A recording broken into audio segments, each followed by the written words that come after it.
Et vous revoilà, les cartophanes, les cartophiles. Je ne sais pas comment je dois vous appeler. Il paraît qu'il faut une accroche quand on fait une chaîne YouTube. Il paraît qu'il faut petite phrase d'entrée là. Alors j'ai essayé les amoureux des cartes, mais c'est affreusement long. Je vous ai parlé de la météo, c'est pas plus malin. Donc je cale un peu. J'aime bien les cartophiles. Je sais pas ce que vous en pensez, vous me direz. Vous me direz, puis si vous avez une autre idée, je suis preneuse. Euh, j'ai déjà réussi à mettre une bannière, je suis déjà bien contente. Pour le reste, on verra au fur et à mesure. Je vous fais un tirage dont j'ai besoin aussi, moi, qui concerne les schémas répétitifs, parce que je me suis rendu compte que je répétais régulièrement la même chose.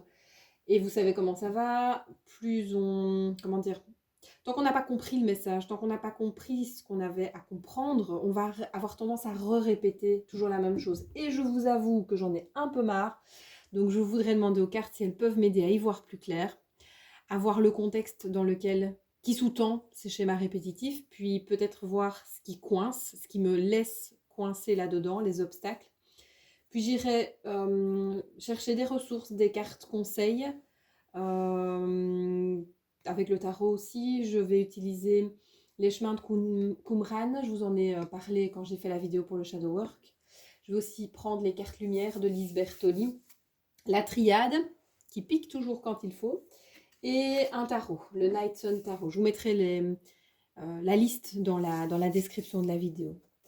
Bon, je vais commencer avec les chemins de Qumran. Avec le paquet de cartes questions. Il y en a une qui s'est retournée. Oh là.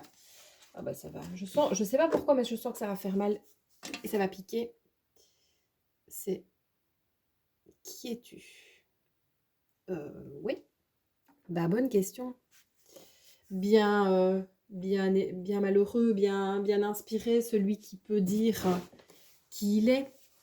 Je pense que voilà, ça renvoie aussi à la notion quand même un peu aussi d'appartenance.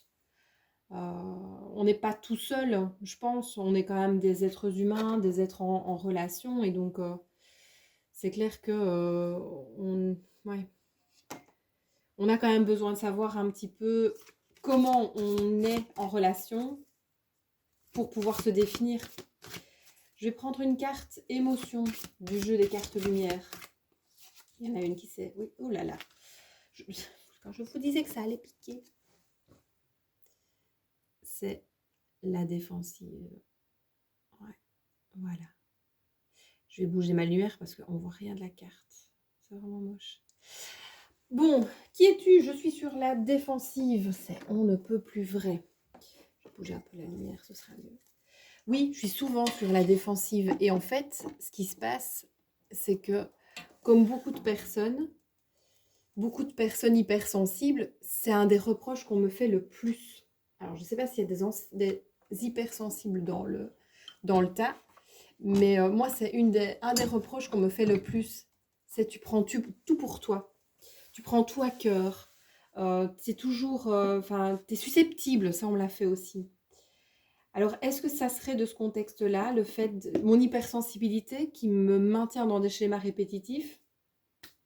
Peut-être. En tout cas, c'est intéressant. Ça me donne une idée quand même de réfléchir là-dessus.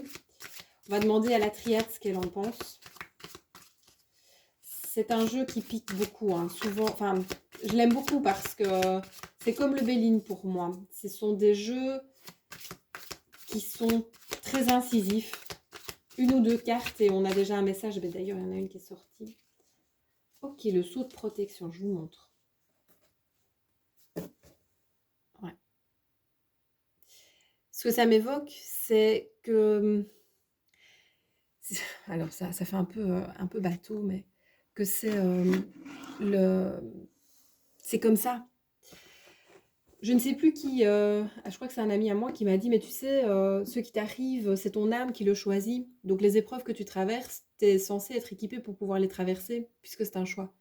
Je lui ai répondu qu'à mon avis, mon âme, elle avait bu un coup de trop quand elle a décidé des épreuves. Mais il y a de ça, ça me renvoie, le contexte dans lequel ça me renvoie, c'est ma nature. Je dis nature, c'est mon être, c'est la façon dont je fonctionne. C'est pour le moment quelque chose, peut-être que je n'ai pas appris à appréhender, j'allais dire que je n'ai pas appris à maîtriser. qui fait que ça se répète. Il y en a une carte du tarot. Ah bah voilà, j'ai compris. C'est le 6 de coupe. Et le 6 de coupe, c'est la nostalgie, c'est la carte de l'enfance, c'est les souvenirs du passé. Donc, ouais. Le contexte dans lequel ces schémas répétitifs surviennent, c'est quelque chose de très archaïque, de très, très ancien. Probablement aussi, j'allais dire des blessures de l'enfance, comme toujours. Hein. Je ne suis pas faite autrement que tout le monde. Mais il y a ce background. J'aime bien parler anglais à moitié. Qui est là, ce passé qui est là. Bon, continuons. Je vais prendre les cartes obstacles des chemins de Qumran. Ok, pourquoi je reste coincée? Je sais d'où ça vient. Bon. Pourquoi je reste coincée? Qu'est-ce qui bloque encore dans ces schémas répétitifs pour moi? Ah, il y en a une qui est venue. Je vais la prendre. La bonne blague. Je vous montre ça tout de suite. J'en prends encore une autre. Ah, c'est magnifique. Enfin, c'est magnifique, c'est éclairant. C'est pas drôle, mais c'est éclairant. Dans les cartes obstacles, j'ai le mental. Eh bien oui, les pensées limitantes. Si j'ai le 8 d'épée qui sort, je ris. Et il n'y a pas de place pour moi. Ben non. Ce monde n'est pas nécessairement fait pour les hypersensibles. Ce monde anxiogène où tout est compliqué, tout pique. Et oui, parfois, je peux aussi avoir ce côté un peu de Calimero, hein, c'est trop injuste. Pourquoi est-ce que moi, je m'en sors pas? Pourquoi est-ce que j'arrive pas à fonctionner dans le monde dans lequel on vit? C'est quand même pas compliqué. Il suffirait et voilà, je n'ai qu'à faire, voilà, à me détacher, avoir ma carapace, faire attention aussi. J'ai qu'à mettre des protections. Dans les cartes ombre, j'ai la carte du prisonnier. Ce qui bloque, je pense. Donc je parlais de la 8 d'épée, c'est pas pour rien. Je reste prisonnière parce que je me pense prisonnière de ça.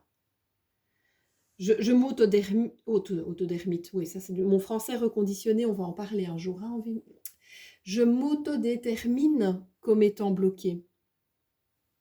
C'est vraiment ça qui me vient. Voyons le tarot, mais c'est vraiment ça. Ok, je suis hypersensible, ça c'est le contexte. Bon, ça va. J'ai cru que c'était le 8 d'épée, j'ai eu une petite frayeur. Mais enfin, c'est pas plus chouette. Donc, je suis hypersensible, voilà, ça c'est le contexte. Mais il n'y a peut-être pas de raison que j'y reste. Mais pour le moment, je m'y bloque. J'ai le 5 d'épée. Les combats, les débats. J'ai vraiment l'impression, en fait, toutes les épées sont plantées. On a presque l'impression dans la tête du personnage. J'ai l'impression que c'est... mon mental se bat avec mon mental. Je ne sais pas si vous voyez l'idée. Je m'auto-soule. J'ai une patiente comme ça qui m'avait dit un jour, ma tête crée des monstres qui n'existent pas. C'est complètement à ça que ça me fait penser. Je suis en train de me rendre compte que si je reste bloquée, c'est parce que quelque part, alors, comprenez-moi, hein, mais quelque part je l'ai décidé. Voyons ce que la triade raconte. Ouais. Hop, je vous montre. La carte qui représente le début. Mais j'ai aussi l'alpha, ici la lettre, qui est en fait moi je l'ai vu au départ comme un infini, et puis j'ai eu cette carte qui me disait un peu, ouais, la boucle est bouclée, ce côté un peu d'éternel recommencement.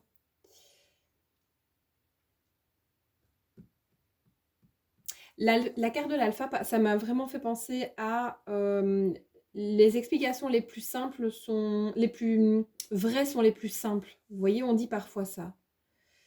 Que ça sert à rien de se compliquer la vie, que parfois il faut aller à l'essentiel. Je vais vous prendre tout ça, hop, mettre sur le côté. Bon, allez, un peu plus de positif. On va aller voir les ressources, maintenant que je sais comment peut-être travailler. La ressource, ok, intéressant. La création. Bon. Bah oui. Je me suis imaginée bloquée, auto-bloquée. Impossible pour moi de voir autre chose. Oui, je peux créer autre chose. Je peux créer une autre façon de faire. Peut-être, pareil, j'ai aussi une personne une fois qui m'a dit, voilà, moi j'ai le choix entre monter dans un bus bondé, je ne vais absolument pas y aller, ou rester planté à l'arrêt de bus. Et aucun de ces choix ne me conviennent. Et jusqu'au moment où il m'a dit, mais en fait, je peux peut-être y aller à pied. Ben oui, moi, je ne sais pas nécessairement, j'ai pas envie de rester bloquée au milieu du chemin.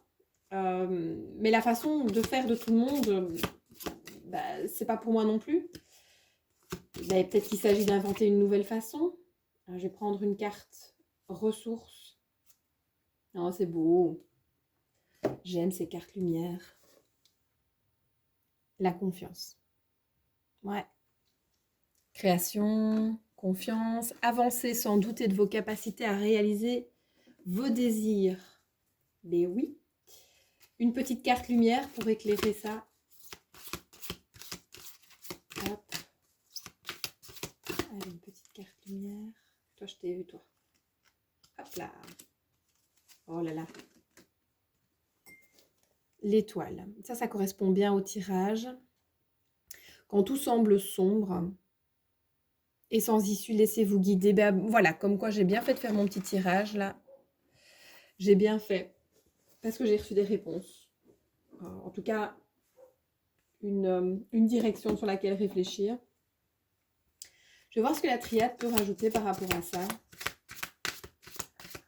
En tout cas, je ne sais pas si vous êtes comme moi, mais les illustrations des cartes lumière, c'est vibrant, magnifique. Ah, intéressant. La triade me renvoie à la carte de la science. Et dedans, il y a la philosophie, l'alchimie. Donc, la création, peut-être que pour moi, ne passe pas par l'art ou par voilà, créer de ses deux mains, mais peut-être effectivement par un travail intellectuel. Par l'écriture, peut-être, je me dis. Et le personnage de cette carte voit loin. En tout cas, on a l'impression que son regard est droit, il est vraiment... Et il regarde vers l'étoile en plus. Donc c'est... Enfin, ça me met en joie. Bon, alors le tarot. Quelque chose pour le tarot? Oui, ça c'est bien. Le 9 de bâton, je vous montre. Moi, c'est la carte du fardeau, moi j'appelle ça. Ça peut être la carte aussi épuisement, des choses comme ça, burn-out. Mais ici, je l'interpréterais comme le fait que c'est le moment de déposer ce fardeau. Et c'est peut-être justement, bah, voilà, pour éviter de porter son sac à dos, il suffit de l'enlever, tout simplement. Allez, hop, on va terminer par le résultat. Donc à ce moment-ci, je vais prendre les cartes transformation des cartes lumière. Vers où je m'en vais avec ça? Vers où je m'en vais? C'est celle-là. Ouh! Bien. Nettoyage de printemps. Ça tombe bien cette saison, le déblayage. Votre chemin de vie est encombré, nettoyez-le pour élargir votre horizon. Bien, bien. C'est clair que des schémas répétitifs, si vous en avez, vous êtes bien placé pour le savoir aussi. C'est des pertes de temps, on a l'impression qu'on n'avance pas, on fait 2 pas en avant, 3 en arrière. Et on a la sensation, comme les jokari, on avance et hop, on est ramené au point d'origine. C'est usant, c'est fatigant, c'est énergivore. C'est pas là pour rien, mais bon. Ah, ok. Voilà. D'accord. Ça, c'est très intéressant aussi. J'ai cette carte-là, qui est généralement pas très bien... mon focus qui m'embête. Je pense que c'est parce que la carte est noire que ça ne prend pas. Si je mets comme ça. Bref, vous avez compris. Hop là. Et celle-ci, et moi, il y a le miroir qui m'est venu. En fait, le schéma répétitif dont je vous parle est forcément en lien avec la relation à l'autre. Et donc, cette carte, frère, pour moi, c'est une indication, c'est de pouvoir... Un frère, c'est quelqu'un avec qui on se sent en sécurité, c'est quelqu'un avec qui on a grandi, c'est quelqu'un qu'on connaît, c'est quelqu'un qu'on peut ne pas voir pendant des années, mais qu'on va retrouver avec plaisir, qu'on va pouvoir... Voilà, il y a une intimité, il y a des anecdotes, il y a des blagues, c'est des liens très forts. Et c'est un message très positif pour moi, avec le schéma répétitif que je me traîne.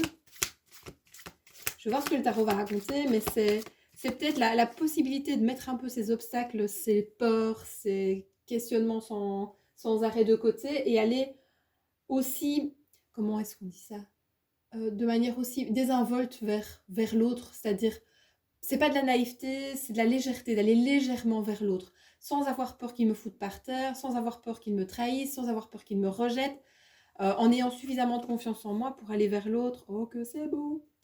Pour aller vers l'autre simplement, quoi. Je dis que c'est beau parce que le tarot, j'ai l'as de coupe. Alors, ça peut être...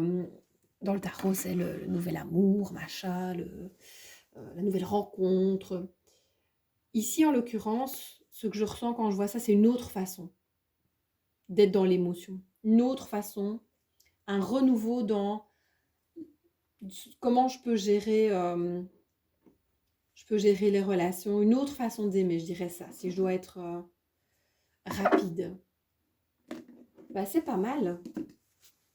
C'est vraiment pas mal. Je suis vraiment contente d'avoir fait ce tirage. Ça me donne plein d'informations, plein d'éclaircissements. Ça me permet de me regarder le nombril. Je pense que la remise en question, c'est pas du luxe. Trop, c'est pas bon, mais un petit peu, ça fait pas de tort. Donc voilà, je vais rester là-dessus.